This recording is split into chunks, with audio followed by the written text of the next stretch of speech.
Si Mayor Baste po, Mayor Baste. ang sabi po niya, PR stunt lang po yung... PR stunt lang. Yes po. Eh, ako, ang suggestion ko kay Mayor Baste, tanungin niya yung kanyang kapatid na congressman. Magkano ba ang pondong nakuha ni Congressman Pulong nung congressman siya nung panahon ng kanyang father? Magkano po yung nakuha? I-reveal niya kung magkano, kung saan ginamit. Kung saan ginamit ang pondong yan. Kung paano ginamit yan. Kung ilang bilyon ang napunta sa flood control project. At kung bakit malaki pa ang baha at Davao. Kinakailangan tanungin niya yung kanyang kapatid yan. Kung talagang PR stunt to, patunayan niya kung talagang PR stunt to or may katotohanan na sinasabi. Ang nais nating malaman dito, ito ba'y ghost projects? Ito ba'y substandard? Kasi doon ng korupsyon eh. Di ba? Yung ghost projects and substandards. So therefore, sangayon po ako kay Congressman Terry na hindi lamang ito flood control projects, that even all infra projects, kapag meron ditong anomaly, whatever it is, no? Ghost projects man yan, talagang meron bang proyektong ganyan, o kaya naman substandard yan, kinakailangan po imbestigahan yan. Opo, and yes, go ahead, sir. And to be very clear, ang totoo naman po yung pagbabaha, particularly po na talagang sinisisi sa mga flood control project, hindi po ito limited sa Region 3, Region 4, 4A, Metro Manila. No? In fact, I think today, even in Davao City, no, meron pong reports ng severe flooding in many areas there. No? So, I think very important po na makita ho talaga natin yung iba't ibang mga lugar, iba't ibang mga tipo ng implementation po ng flood control projects. Opo. Ako, isa-suggest ko kay Congressman Terry sa kanyang TRICOM hearing, no? Sapagkat naalala ko, 19 Congress, ang unang-unang hearing namin sa Quadcom, doon sa Bacolor, Pampanga. Oo, na pinag-usapan yung POGO. Ako, sa akin, doon tayo mag-hearing sa Davao, for example. Di ba? O, doon sa Davao mismo, sapagkat narinig namin na talagang nagbabaha doon eh. Eh, nung araw, hindi binabagyo ang Davao eh. Hindi binabagyo ang Davao. Ngayon, nakikita natin, nagbabaha na. Whether kung sa Davao man yan o sa Bulacan man yan, no? I would suggest that we do that there, no? Para malaman po ng taong bayan na ito, serious kami sa pag-imbestiga kung talagang merong ghost project yan, talagang merong substandard project yan. Kong Terry, may reaction po kayo doon? Kayo, yung Infracom po ba, willing nga rin kayong... Actually, kaya ako din po nabanggit yung Quadcom ng 19th Congress kasi yun nga, para makarating mismo yung mga taong involved, yung committee na mismo yung pumunta sa mismo mga lugar na yun. Yung Infracom po ba, may chance din na mag-on-site inspection, on-site hearing din po kayo para, kumbaga, walang kawala yung mga district engineer, yung mga taong magiging involved po doon? No doubt na magkakaroon po ng ocular inspections. No? Kasi syempre, simple lang naman mag-inspect ng proyekto eh. Ang tanong lang naman ho, may proyekto ba o wala? Yun yung unang tanong. Pangalawa, kung may proyekto man, ano itsura ng proyekto ngayon? Dapat bang ganyan yung itsura ng proyekto ngayon? So for example, kung may nakita ka nakalabas na bakal, in the span for example of 2 to 3 years, dapat bang may nakalabas ng bakal? So yan lang naman yung mga basic questions po eh. Pagka nagkaroon ng ocular inspection. But most definitely, magpupunta po yung komite sa iba't iba pong mga lugar. Opo. Sir, do you want to add more po? Anyway, ganito yan eh. Kaya palagay ko uunahin yung flood control project sapagkat yan ang hindi nakikita ng taong bayan. Kasi sa loob yan eh, ng mga kalye. So hindi mo na alam kung anong nilagay na semento ron, hindi mo na alam kung anong nilagay na kabilya ron. Kaya ako, kung magkaroon muli ng flood control projects, you would like the people to know that, no? Ang nais ko lang sabihin sa DPWH, dapat hindi lamang sila nagpapagawa ng ganung proyekto. Dapat may monitoring yan.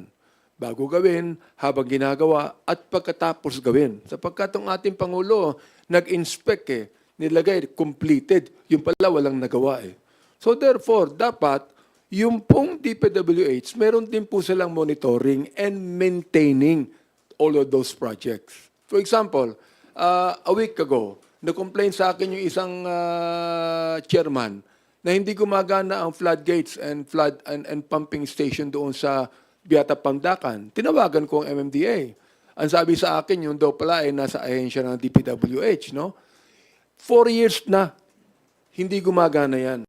So pinagana nila. So, ibig sabihin, kung ni-report yan, pinapagana naman eh. O, yung Santa Clara, pumping station and floodgates. Sa Santa Ana, hindi rin gumagana yan. Pero grant yan, no? Nakita ko, 53 million ang paggawa niyan. Ginagawa pa hanggang ngayon. Sapagkat walang masyadong ventilation yung building, hindi gumagana yung flood control projects na yan. Ngayon, tinawagan ko. Sabi ko ron, paganahin nyo yan sapagkat kailangan, sapagkat ngayon, usong-uso ang bagyo at tagulan. So hindi ko na alam kung ano pang ginawa nila dyan. I'm calling on now sa press conference na ito na tingnan ng DPWH, ang MMDA, inspect nila yung ganyang mga project para maiwasan na po natin ang pagbaha.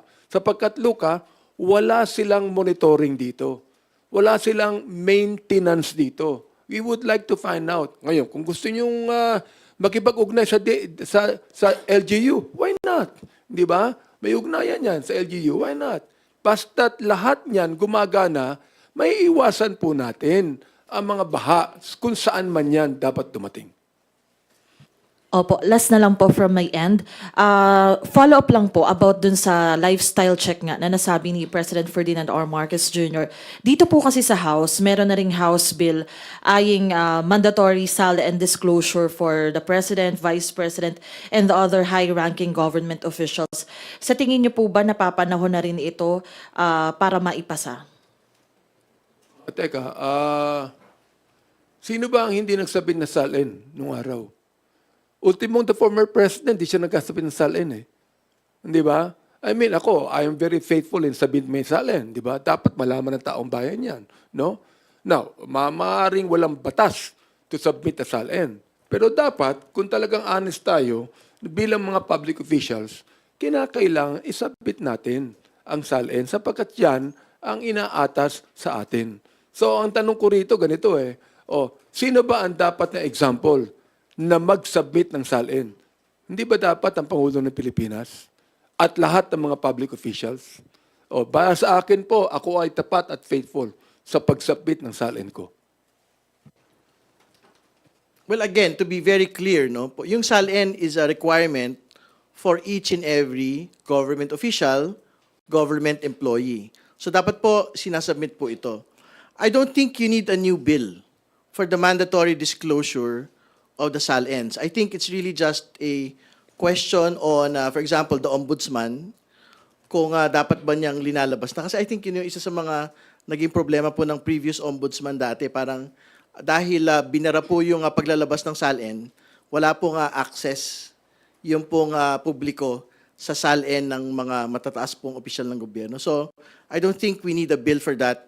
I think the new ombudsman should be asked ano ho yung plano niya dito po sa mga SALN disclosures na actually sinasubmit naman po talaga sa kanya pong opisina. I would like to add, alam mo, kaya nung I think it was in the 14th Congress where I filed a bill sapagkat ako ang chairman ng Committee on Public Information na magkaroon tayo ng right to information. Ako yung nag-file niyan eh. Oo. And almost it was approved in Congress. Until such time na pinigilan ako ng mag-sponsor muli. No? Hindi po na-approve yan. Sinabi ko nga kung sa basketball, yung the last 2 minutes, ma-approve na yan eh. Pero hindi pa rin eh. Kailangan na po natin ngayon ng the right to information. Sapagkat dito, ito ang weapon ng ating mga common na kababayan natin na makita nila ang talagang gawain ng mga public officials. You see? Sapagkat wala pa tayo ngayong right to information law. Dapat magkaroon na po tayo niyan. Okay, thank you po. Salamat, Mela. We will now call on Kat Porbes of Radyo Pilipinas for her questions. Sir, magandang tanghali po. Kay Kong Benny po muna dahil nasa Manila po itong tanong ko. Yesterday po, meron pong inilabas si Mayor Isko na listahan po nung 14 billion worth po na flood projects sa Manila na iniulat po as completed. Pero still, nagbabaha pa rin po sa lungsod. At meron din pong isang contractor doon, yung GLC Construction and Supply Incorporated, na meron siyang nakuha doon sa 14 billion, 1.4 billion worth of flood control projects po ito. And coincidentally, ito pong contractor na to, ito po yung kinasuhan ni Mayor Isko or ng city government dahil po dun sa illegal demolition po nung Rizal Avenue Sports Athletic Complex. Your reaction po regarding po dito na napakalaking halaga pero wala pong naging epekto? Sinusuportahan ko yung sinabi ng mayor ng Manila na papaimbestiga niya. I support that, no? Kinakailangan naman, madali lang yan. I-check lang sa DPWH yan kung yan po ay project ng national government. O kaya ito ay project ng LGU. Sapagkat yung flood control project na yan, hindi lamang DPWH yan eh. Even the LGU. Kinakailangan imbestigahan lahat ito. Ano ang pinagawa ng city ng flood control project? Ano ang pinagawa ng DPWH, no? Ito po yung tinatawag nating i-check yan sa DPWH ang status and impact ng mga project na yan, no? Sa national government, for example. Kaya I'm all for that, na dapat talaga imbestigahan yan. Oo, kung nais niya, unahan niya yung distrito ko just to find out, no? Kung talagang, kasi alam mo ang Manila, just to inform everyone, Manila is actually a prone to flooding yan sapagkat below sea level ang karamihan dyan, especially my district. At doon din dumadaan ang main tributary ng mga ilog natin. For example, like in my district, doon dumadaan ang Pasig River, dyan nagpupunta ang San Juan River, dyan nagpupunta ang mga ibang mga maliliit na mga estero. Pero hindi lang talaga dapat Manila. Dapat yan Metro Manila. Sapagkat look, hindi lang Manila ang problema rito. For example, like ang San Juan River, napakarumi niyan. Yan ay sinasabi ko nung araw pa. Kasama ang Quezon City, kasama ang Mandaluyong, kasama ang San Juan, kasama ang Manila. Kung makakasundo silang lahat yan, lahat yan ay pag-usapan po yan. Lahat yan imbestigahan. I'm in favor of that. Pero hindi lamang sapagkat hindi kumuha ng permit o hindi nagpag-ugnay sa LGU. Dapat ang talagang investigasyon dyan, yan po ba ay ghost project? Yan ba ay substandard project? Hindi lamang flood control. Lahat ng infra project ng buong Maynila, imbestigahan niya. Thank you po. Nabanggit na po kanina yung flooding incidents po sa Davao, wherein 265 areas, based po ito doon sa City Engineering Office. Notably po, 140 ay nasa 1st District, 69 po nasa 2nd District, at 56 po doon sa 3rd District. Ngayon po, nasabi nga po natin na before hindi naman po ganito kalala yung pagbaha sa Davao, pero ngayon nakakaranas na sila ng pagbaha. Pero si Mayor Baste Duterte po, parang ang sinisisi pa rin po niya ay ang Pangulo at sinabi po niya na itong flood control project investigation ay PR stunt lang po. Your reaction po dito? I think very important muna po siguro na just to go back to the Philippines. I don't know where he is. But very important po for mayors to be present during times of crisis, no? So I think that's the first point that we want to make. But secondly, very important ho talaga na i-recognize natin na yung flooding ay hindi lang naman ho flood control, no? Usapin pa rin ho yan ng pagbabago ng klima, usapin din po yan nung bilis po ng pagbagsak ng tubig mula sa bundok papunta sa ilog at mga dagat. Pero meron pong centrality yung pong flood control system sa atin pong mga lugar. So, very important din po definitely na makita rin ho natin yung pong impact ng mga flood control systems within Davao City and within Davao Region. Kasi I'm quite certain, malaki din po talaga yung pondo na iginugol within this administration and more particularly in the previous administration to Davao City and to Davao Region. So, I think that can serve as a basis to also look into the implementation of flood control projects within Davao City and the Davao region po. Sino yung nagsabi? Si Mayor? Si Mayor Baste po. Mayor Baste. Ang sabi po niya, PR stunt lang po yung... PR stunt lang. Yes po. Ako, ang suggestion ko kay Mayor Baste, tanungin niya yung kanyang kapatid na congressman, magkano ba ang pondong nakuha ni Congressman Pulong nung congressman siya nung panahon ng kanyang father? Magkano po yung nakuha? I-reveal niya kung magkano, kung saan ginamit. Kung saan ginamit ang pondong yan. Kung paano ginamit yan. Kung ilang bilyon ang napunta sa flood control project. At kung bakit malaki pa ang baha at Davao. Kinakailangan tanungin niya yung kanyang kapatid yan. Kung talagang PR stunt to, patanayan niya kung talagang PR stunt to. Or may katotohanan na sinasabi. Sir, nabanggit niyo nga po na tignan din yung pondo na nakuha from the previous administration. Yung magiging investigasyon po ng Infracom, meron po ba kayong parang timeline na from previous administration, Duterte, Gloria, Noy, Aquino administration up to today po or hanggang saan po ba? Within the resolution, wala po nga nabanggit. Pero syempre, we will focus on the most recent ones, no? Kasi syempre, doon natin makikita kung kumusta ba yung lagay. Naging ghost ba yan? O naging substandard ba yan in such a short period of time? Pero hindi ho time limited yung pong investigation. So, like what we had been talking about, edi syempre, you have flooding, for example, in Davao City, and I think in parts of Davao region as well.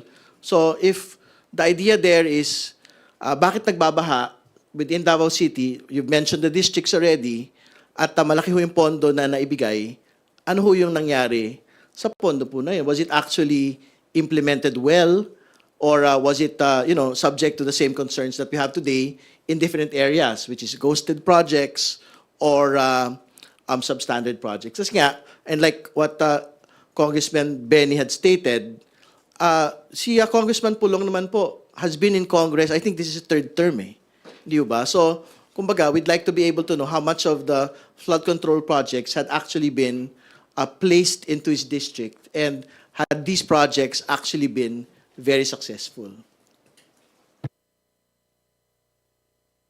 Thank you, Kat. Next is Rose Cas from UNTV. Hello po. Good noon po, Kongs. Kanina po nabanggit niyo po na favor po kayo sa pag-conduct ng lifestyle check at i-extend kahit po sa mga lawmakers. Pero how can this be realized amidst the reports and allegations na may mga kongresistang involved sa anomalous projects? Well, kung meron man, kaya ako, hindi lang, sinabi ko na nung pa, na the investigation should be of a whole government approach, for example. As we investigate it sa Quintacom or sa Tricom, let the executive also investigate.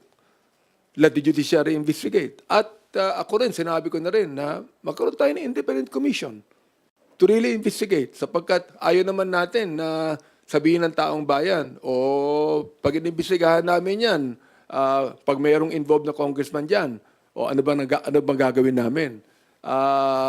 Para maalis yung bias, well, let's have an independent commission on that. Di ba? I mean, tama na yung tinatawag nating cover-up o takipan. Yan, binanggit din yan ni Senator Lacson, no? Pagka minsan, hindi ko alam ba't nasisisi ang House of Representatives. Samantalang doon sa Senado, meron din Kaya sinabi din niya ni Senator Lacson na meron din mga senador na involved dyan. So therefore, magkaroon tayo ng whole government approach in investigating this anomaly. Sapagkat the people should know. They have the right to know whatever happened to this project. Ito, naniniwala ako bilang chairman ng Committee on Human Rights, this is also a human rights violation sapagkat apektado dito ang buhay ng taong bayan. Meron po nga centrality yung public sa lifestyle checks, no? So, ibig sabihin, nakita naman ho natin yan Over the course, for example, of this flood control controversy, no? Lahat po ng mga DPWH officials, lahat po ng, I think even yung pong mga pamilya ng mga kontratista, hindi ba, talagang sinubject po to a lifestyle check ng publiko. No? So, ibig sabihin, lahat po ng mga resibo ng mga DPWH officials at kontratista sa social media, talagang nalalahad po ngayon. So, I think in the same manner, pwede hong gawin yan ng mga kababayan ho natin sa mga kongresista at senador. Kasi ang totoo na, like what we had stated earlier, I think the requirement for government officials and employees is for us to lead modest lives. No? Ano ba ibig sabihin nun? Yung bang bilyonaryo can actually lead modest lives as compared, for example, sa mga ordinary mamamayan? I think they still can. Kasi ang distinction naman po of leading modest lives, yung hindi ho natin dapat ipinapamuka yung pong kayamanan o yung wealth no sa atin pong mga kababayan. No? So, I think pagka ho na lifestyle check yung mga congressman tsaka senador, I think they will be forced also to take a step back at talaga hong tumalima doon po sa panawagan po ng, I think it's a law sa atin pong mga kababayan, sa atin pong mga opisyal at empleyado na dapat hong simpleng pamumuhay kung tayo po ay nagsiservisyo sa atin pong mga kababayan. Sa tingin niyo po ba kailangan na pong magsagawa ng lifestyle check yung ombudsman dun po sa mga implicated lawmakers? Lalo na po nabanggit niyo po na mismo sa social media, na-flex yung pong mga kayamanan ng mga certain lawmakers. Malaya naman po yung ombudsman na gawin po nila yung trabaho nila. No? So kung tingin po nila, this can be a subject of a lifestyle check or a further investigation relating to unexplained wealth, sila po yung bahala. Malaya naman po silang gawin po ito. Alright. Kanina po kinonfirm po ni Congressman Leviste na ang big fish po dun po sa bribery attempt sa kanya ng isang DPWH district engineer ay yung pinalitan niya po sa pwesto, si former Congressman Buhain. At ganito na raw po yung kalakaran sa kanila pong distrito na for 3 decades pinipili po ng kongresista kung sino po yung mga kontratista sa mga proyekto. What does it say? Systemic po ba yung ganitong kalakaran?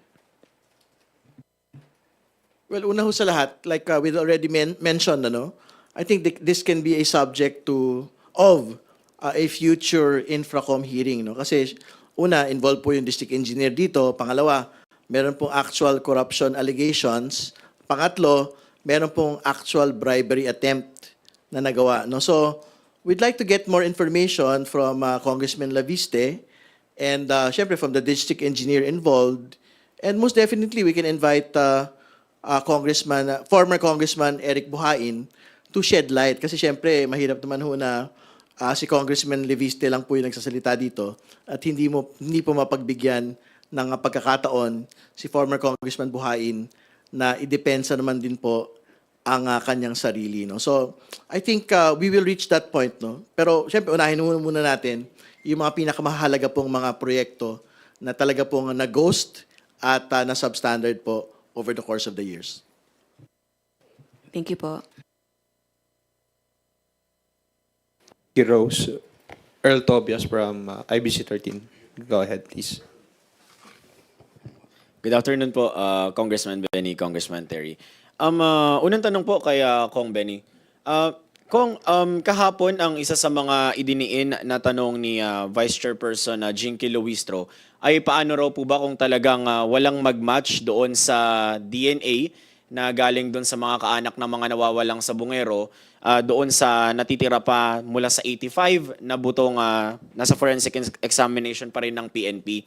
Kung as a chairperson, ano po yung pananaw ninyo kung sakasakali nga po na wala talagang mag-match, sir, sa mga buto? Yun ang disappointment namin, no? Sapagkat hanggang ngayon ay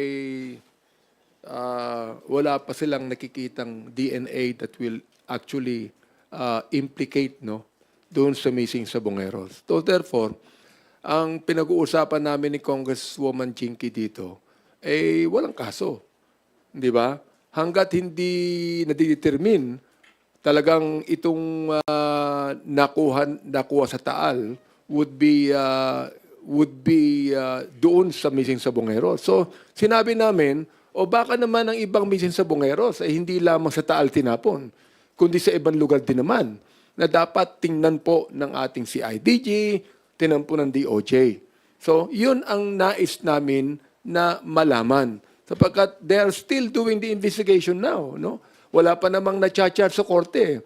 Ang ginagawa nila is still preliminary investigation. So, in reality, dapat malaman ng taong bayan na wala pa talaga na nasa korte itong mga kasong ito.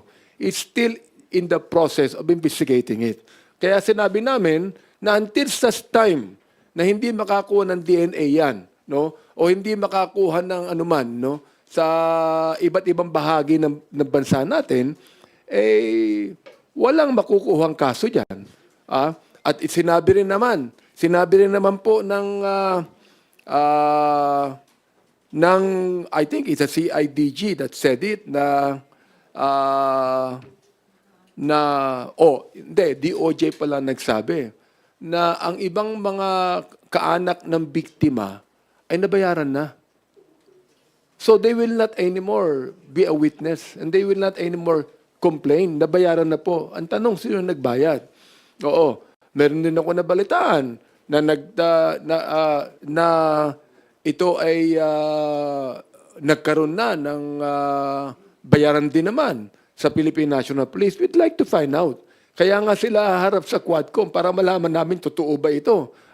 Sapagkat pag ito ay sumingaw, ay kinakailangan malaman natin. Sapagkat kung nabayaran na, sinabi ng DOJ, ang ibang mga kaanak ng biktima, and because of that, they are no longer willing to testify at maging witness dito, ang gusto namin malaman, sino nabayad? Upang tumahimik po sila. At mayroon po bang pera na nagkabayaran dyan sa iba't ibang ahensya ng gobyerno? Thank you, Kong. Follow up on the other hand, kapag iba naman po yung sitwasyon, ano naman po yung implikasyon nun kung sakaling, gaano kabigat yung implikasyon kung sakasakali na dun sa mga natitira pang ini-examina ay mag-match sa kahit isa lang sa mga nawawalang missing sa Bungero ko? Ay, merong kung kahit isa lang may mag-match dyan, tuloy ang investigasyon. Tuloy dapat na because that would be now not only a specific statement, pero it's now a general statement na kung may mag-match dyan, talagang malaki na ito. Now, gusto ko lang sabihin, sapagkat nakalagay sa isang pahayagan natin, the NAPOLCOM places ex-CIDG Chief Brigadier General Romeo Macapas na under preventive suspension over alleged tampering with the investigation into the abduction of Sabongeros. Ngayon lang yan. We would like to find out bakit nagkaroon ba ng palitan ng pera dyan? Ano ba nangyari dyan? You see that? Kaya kailangan makita po natin ito sapagkat dapat malaman ng taong bayan talaga nangyari dito. Naniniwala tayo bilang human rights advocate kahit po sa investigasyon ng flood control, that even if you are a suspect, ikaw ay binibilang na innocent until you proven guilty by the courts, di ba? I mean, they have the right to explain. And we would like to find out the explanation actually on this. Thank you, Kong. Last na lang po. Bilang ganun na rin po yung mga nabanggit ninyo with the reports of DOJ sa hearing kahapon. Personally, Kong Benny, kayo po ba naniniwala na tulad ng nangyari sa war on drugs, mukhang merong mga ilang corrupt officials, corrupt na tao sa pamahalaan natin, unfortunately, maaring dawit sa kaso ng mga missing sa Bongeros, Kong? Palagay ko, yes. Thank you, Earl. Next is Marian Enriquez from TV5. Good afternoon po. Chair Benny Abante, you mentioned before if Mayor Magalong refuses to face the committee with evidence, then he is nothing more than an empty can. Maingay pero walang laman. Sumagot po si Mayor Magalong, sabi po niya, hamon sila ng hamon pero wala namang pinapadalang notice sa akin. Your comment on that, and then of course, Chair Terry Ridon, kung nagpadala na po ba kayo ng invite po? Nakausap ko na po si Congressman Terry dyan sapagkat siya ang tatawag ng investigasyon. Ang sabi niya sa akin maghintay lang siya. Aabot po tayo dyan sa ganyang investigasyon. Naniniwala po ako ito. Gusto kong sabihin sa kanya. Sapagkat sinabi din niya na baka naman pag nagpunta ko dyan, pinre-empt na niya eh. Baka naman pag napunta ko dyan, gagawin akong parang hostile witness rather than the one that will actually divulge all of the corruption issue. Hindi po. Bibigyan namin siya ng respect bilang mayor ng Baguio City at talagang kortesiya sapagkat siya na nagsabi na meron talaga dito na involved. Ang nais lang namin ay humarap siya, mag-take siya ng oath, ipangalan niya at ibigay niya lahat ng ebidensya tulad ng sinabi niya sa ating Pangulo. Nagulat nga siya yung sinabi ng Pangulo na, magkikipag-usap ako sa iyo. Binigay niya yung mga documents. Pag siya naimbitahan po at talagang iimbitahan siya one day, huwag siya mag-alala, darating po yung invitasyon na yan, ay humarap siya at sabihin po niya sa taong bayan, sino man yan, ano man yan. Salamat, Marian. Sorry, just to respond. Well, again, to reiterate what we had already stated before, malaya po si Mayor Magalong na magpunta po sa Kongreso. Like what Congressman Benny had stated, the invitation to him will come in time.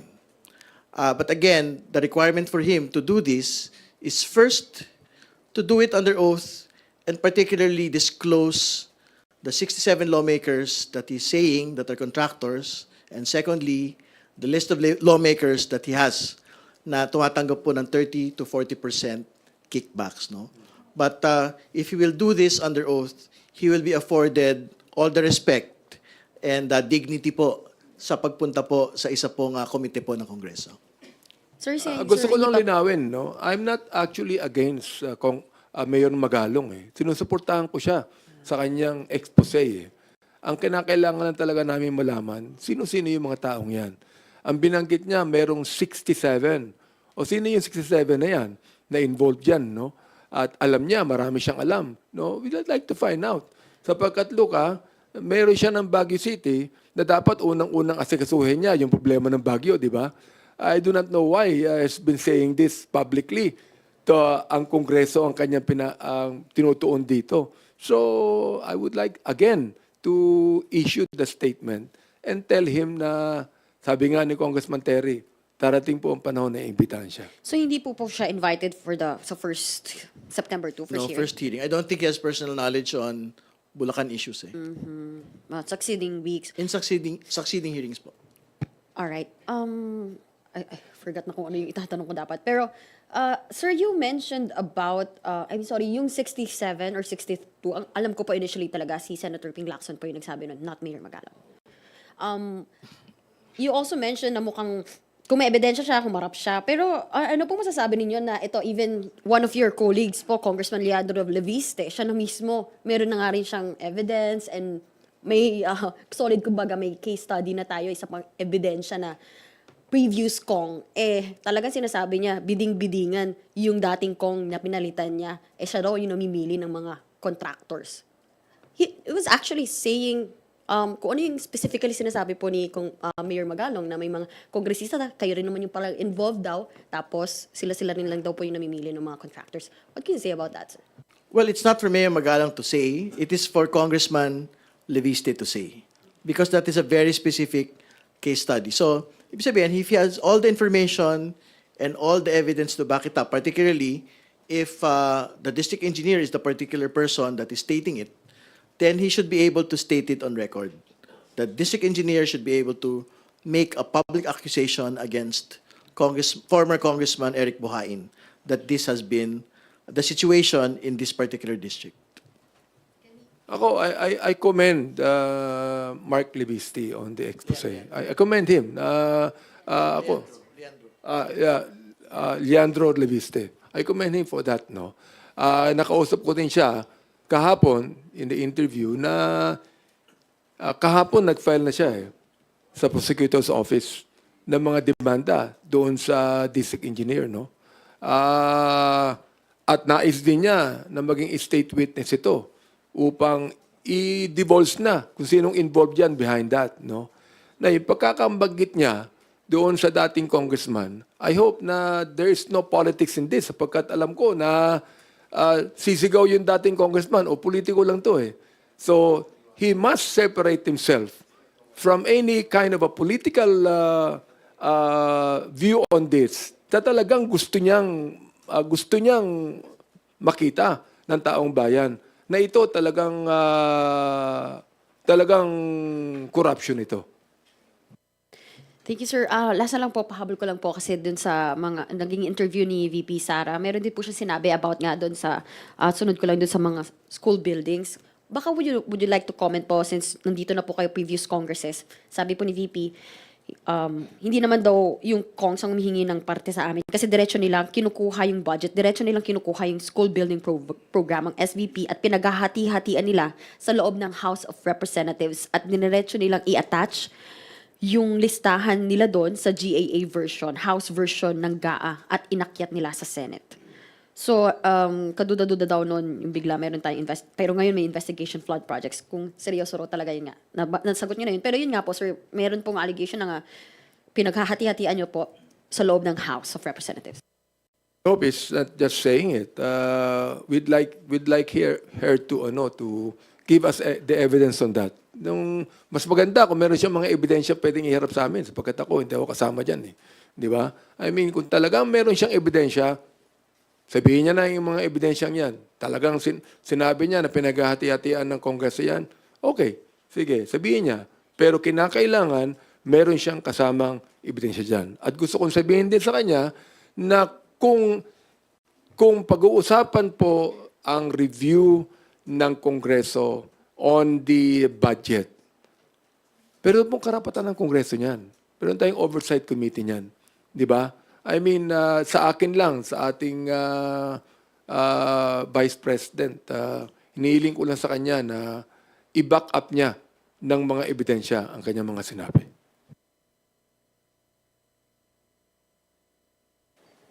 Thank you, Marian. Willie Delgado from DZMM PRTV. Magandang hapon, no? Bago yung aking tanong, buntutan ko lang tungkol kay Magalong. Wala ho ba magiging kondisyon sa pagdalo ni Mayor Magalong since ang ilan sa mga binabanggit niyang involved sa flood control corruption is dito sa Congress? I-reiterate ko lang binanggit ko po kanina, he will be afforded all the respect, no, as mayor of Baguio City, but he will be required to do under oath two things, no. First, disclose the 67 names. Nabanggit kanina na it was originally Senator Lacson, but he also stated it. He reiterated that number, yung 67 lawmakers, contractors. So he has to be able to disclose it to the committee under oath. No. Second, yung pong binabanggit niya, paulit-ulit din po ito, meron pong lawmakers na kumukuha po ng 30 to 40% kickbacks. So he needs to be able to disclose it also under oath. Kasi mabibigat po ng mga akusasyon po ito eh. Hindi ba? So yan po. I think he can talk about anything, but he will be required to disclose these two things. Tama po yung sinabi ni Congressman Terry. He will be accorded all the courtesy and the respect. No? Pero ano po ba ang rules and procedure sa committee hearing? He must first of all take an oath. If he is going to do that, then papakinggan po natin siya. Sapagkat bakit siya hindi mag-take ng oath? Kung talaga naman totoo ang sinasabi niya, walang problema for him to take an oath, di ba? And that is not disrespect. That is the rules of the committee pag pinag-usapan ng committee hearing. Regarding NEP budget, open ho ba kayo dun sa suggestion ni Senator Panfilo Lacson na i-adapt na lang instead yung NEP version ng budget instead na at least isa lang yung may tuturo pagdating sa budget? Sa akin, it will depend on the, because you know for a fact that Congress has 315 congressmen, no? So it's a corporate body, no? In fact, kung sinabi lang niya ng Senator Lacson, he must first of all convince the Senate, no? Nakampihan siya ng mga bagay na ito. Because sa amin sa Kongreso, mukhang walang problema eh. Pero yung unang-una, kumbinsihin muna niya ang Senado na all of the senators would be willing to do that, di ba? Oo. Sa akin, walang problema yun eh. But siguro very important na linawin ho natin what he actually wants. No? Una sa lahat, ayaw ho natin yon. Kasi una, hindi ho ba yung mga binanggit na nga ho natin ng mga ghost tsaka substandard projects sa Bulacan, NEP-originated projects ho yun eh. Hindi ho ba? So bakit ito isusuko ng Kongreso yung una, oversight over the budget. Pangalawa, yung pong kapangyarihan ng power of the purse to look into executive proposal. So, I think that should be flatly rejected. Kasi nga, ano yun? Akala ko ba pagka NEP only, maayos yan? Ba't nangyari po yung NEP-originated projects na ghost tsaka substandard? So, I think the Senate and Congress should flatly reject that proposal. Kasi nga, it surrenders the power of the purse, it surrenders legislative oversight over an executive proposed budget. No? So, kailangan ho natin tila-tila. Kasi nga, ang gustong ipakita ho dito, yung pong inherent evil supposedly, nung pong congressional initiatives. And I'm stating it today, hindi po yung totoo. Kasi una sa lahat, marami pong mga proyekto na hindi naman ho na-envision, for example, ng executive. Marami hong mga ahensya ng gobyerno that stated this particular budget, they only got like half of it or 3/4 of it.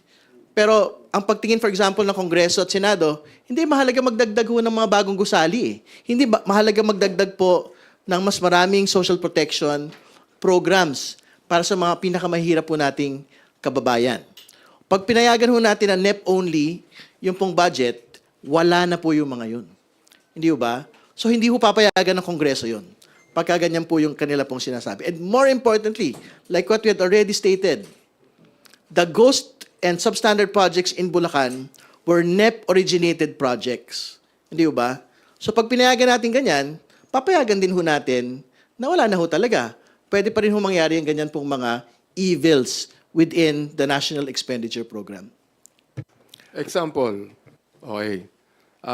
Ang pinag-uusapan natin dito, congressional initiative. Hindi congressional in sessions, di ba? I mean, ine-expect din po ng ating taong bayan, ano bang proyekto ang kailangan sa aming distrito. Example na lang ito. Kahapon nabasa ko sa dyaryo na si Senator Bongo ay nagbigay ng 7, I think it's 7, multipurpose hall na pinagawa niya. And that is congressional initiative. Di ba? Hindi lang po sa NEP yan. Oo, tama po yung sinabi ni Congressman Terry, of course.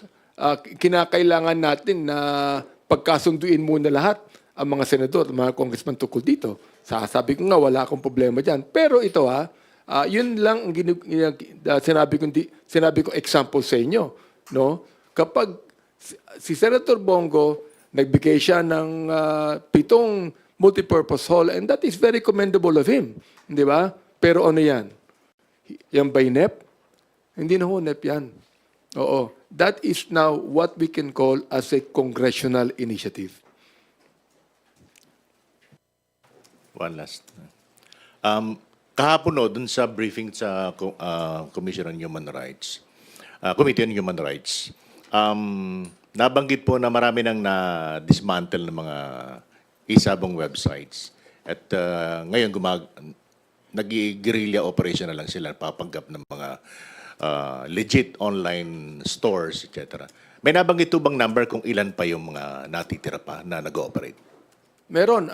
In fact, nabanggit nila na merong more than 52,000 na mga illegal na sites. Okay? At ang natanggal nila now is more than 42,000. So, meron pang mga around 1,500 na kinakailangan hanapin pa nila. At ang problema nito, nanganganak eh. Tatanggalin nila ngayon yan. Wala pang isang araw. Balik na, manganganak nga. Yung mga mothers, it will take 9 months bago manganak eh. Pero ito, wala pang 24 hours. Andyan na. Nanganganak na po yan. Kaya sabi ko nga sa DICT, kinakailangan, tinan nyo maigi yan. Sapagkat ang sabi nila, mahirap daw itong matukoy sa internet natin. Kaya sinabi ko sa kanya, bakit sa Malaysia? O North Korea, for example, hindi nakakapasok yung mga yan. Bakit sa atin? Bakit sa atin nahihirapan tayo? Ano ba yan? Yan ba'y politics? O yan ba'y talagang mababa ang ating yung equipment natin na makita ang mga bagay na yan? So we still have around 1,500 sites sapagkat po yan ang pinakamagandang nagawa ng ating dating administrasyon ay ipinagbawal na itong lahat ng isabong na ito. So therefore, dapat to gawin na ng gusto yan. Oo, para mawala na po yan. No? Thank you. Salamat, Willie. I understand na there is another coverage sa Port With, after nito.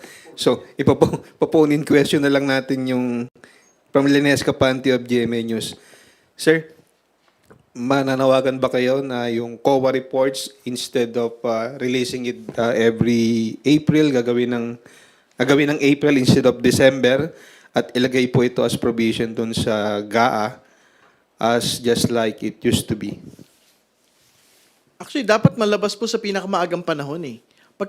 Ang totoo, pagka tapos na, yung pong mga audit reports, kada ahensya, at napirmahan na po ng mga pinakamatataas na opisyal ng Commission on Audit, dapat mailabas na yun sa pinakamaagang panahon. Kasi ang totoo naman, halimbawa, yung pong DPWH, particularly nung sinisilip po namin yung mga audit reports po nila, yung pinaka-recent po nila, 2023 pa eh. Anong petsa na ho ngayon? 2025 na. Di ba? So, anong buwan na ho ng 2025? Yung pinag-uusapan natin ngayon, o Agosto na. So, sana mas maaga ho nila itong mailabas kasi magiging late yung oversight po ng Kongreso at Senado pagka po medyo dulo na ho ng taon. Ilabas po yung previous year's audit reports. Thank you, sir. May isa pa dito, although it was already answered, no? Yung isa panawagan po ng Pangulo sa lifestyle check, dapat po ba itong pangunahan ng Ombudsman? Minahinto po kasi ito ni dating Ombudsman Martires, yung lifestyle check. Ang totoo naman ho, malaya ang executive branch na magkaroon po ng lifestyle check as ordered by the President.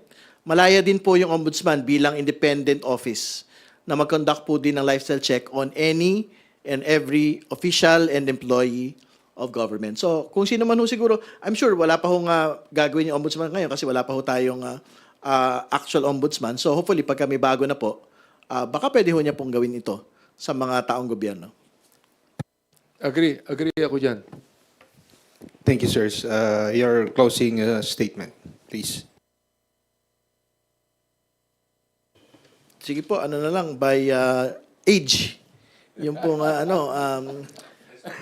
respeto sa mga, not in age, sorry, in seniority in Congress po, mga kaibigan. Again, sa darating pong Martes, magsimula na po talaga yung House Infrastructure Committee hearings. At katulad na binanggit ko, we will focus on the projects that had been inspected by the President, particularly in Bulacan. Secondly, we will focus po on the 15 contractors, particularly the undercapitalized firms. No? Meron pong isa doon, yung 250,000 na kapital pero nakakuha po ng bilyon-bilyong piso ng proyekto. May nangyari na po yung ganyan dati sa family incident. May mga nakasuhan na po ron. So I'm quite sure may makakasuhan po pagka po ganyan din po yung setup in infrastructure. Pangatlo, titingnan ho natin yung Benguet visit din po ng Pangulo kung meron pa ho tayong pagkakataon dahil siyempre mabigat din ho yung rock netting na binabanggit po. No, kung is it a continuing practice by the DPWH at kamusta din po yung mga slope protection projects na ginawa po roon. In future hearings, ayan na nga po. So we can invite Mayor Magalong provided that he discloses the names of legislators supposedly involved in corrupt activities. We can also invite Congressman Leviste to discuss nga po yung pong bribery incident in Batangas. And finally, yung nga po, the committee is not constrained to focus only on flood control. No, we can focus also on all other infrastructure projects, and we are also not constrained only to what the President had inspected. Kasi ang baha ho, hindi naman ho dito lang sa Metro Manila, hindi lang po sa Luzon, kundi nangyari din po sa iba't ibang bahagi ng bansa. So I think that is how the House Infrastructure Committee will conduct itself in the next couple of weeks. Si Congressman Terry po, veterano na rin yan during kabataan days. At anyway, again, I'd like to tell Mayor Magalong na it's very commendable for him na ako, I support him on the expose that he did, no? I hope it's not politics. Yun lang akin. I hope, because kung hindi politics ito, he would be willing to be invited sa panawagan namin dito for him to expose that. He would be willing to take an oath. He would be willing to name names. Tulad ng sinabi niya, hindi lamang si Senator Lacson, kundi even him. Sinabi niya yung 67 names. We'd like to find out who they are. Inamin naman niya nung una, sinabi niya, the whole of Congress Later on, sinabi niya na hindi lahat. Okay, so let him name names, let him give all the documentation, evidences in the House. And kung talagang siya seryoso dyan, and he's not playing politics, I would commend him more on that. Okay, pangatlo, abangan nyo na po ang Quadcom sapagkat malapit na po tayo abangan ang susunod na kabanata. Sapagkat doon po sa Quadcom ay talagang pag-uusapan na ho natin, 4 na ho ito. Yung missing sa Bungeros, yung EJK, yung drugs at yung Pogo. Abangan niyo po ito. Maraming salamat po. Thank you. House Committee on Human Rights Chairman and Manila 6th District Representative Benvenido Bene M. Abante Jr. and House Committee on Public Accounts Chairman and Bicol Saro Party List Representative Terry L. Redon for joining us this afternoon. To everyone, maraming salamat po ulit.